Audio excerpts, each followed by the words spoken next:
Hi friends, வணக்கம். இப்போ நான் சொல்றது வந்துட்டு பார்த்தீங்கன்னா, அந்த பியூர் கிராமரியன்ஸ் இருக்காங்க இல்லையா? அதாவது கம்ப்ளீட்டா இலக்கணத்தை கடைப்பிடிக்கக்கூடிய இலக்கணவாதிகள். அவங்களால வந்து ஏத்துக்க முடியாது. அந்த மாதிரியான ஒரு விஷயம் இது. நானும் அதே மாரி தான் பியூர் கிராமரியன். பட் இப்ப மாடர்ன் இங்கிலீஷ்ல அது எப்படி மாறியிருக்குது அப்படிங்கிறத பார்ப்போம். என்னன்னா, அவள் ஒரு பெண் குழந்தையை பெற்றிருக்கிறாள் அப்படிங்கிறத நார்மலா நம்ம எப்படி பேசுவோம்? இங்கிலீஷ்ல சொன்னா எப்படி சொல்லுவோம்? அப்படின்னா இங்க பாருங்க. She has given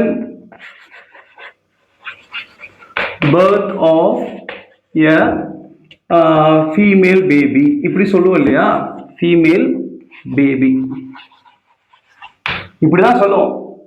இது மாதிரி தான் சென்டென்ஸ் நம்ம நிறைய இடங்கள்ல பார்த்துருக்கோம். சின்ன வயசுல தான் படிச்சிருக்கோம். ஆனா இதை இப்ப எப்படி யூஸ் பண்றாங்க அப்படின்னா, இங்க பாருங்க, இந்த சுத்தி வளைக்கிறதெல்லாம் கிடையாது. கிவன் பர்த் இதெல்லாம் கிடையாது. கிவன் பர்த் ஆஃப் அப்படிங்கிறதா கிடையாது. இந்த பர்த் அப்படிங்கிறது, பர்த்னா பிறப்பு. இந்த பிறப்பு அப்படிங்கிற இந்த பர்த்ங்கிற அந்த நவுனவே வேர்பா மாத்தி யூஸ் பண்றாங்க. இப்ப பாருங்க, she has birthed. She has birthed a female baby. அவ்வளவுதான். நியூஸ் பேப்பர்லாம் இந்த மாதிரி தான் கொடுத்துட்டு இருக்காங்க. ஸோ இந்த மாதிரி யூஸ் பண்ணி பழகுங்க. Thank you so much. இந்த வீடியோ பிடிச்சிருந்தா லைக் பண்ணுங்க, ஷேர் பண்ணுங்க, மறக்காம சப்ஸ்கிரைப் பண்ணுங்க. நன்றி.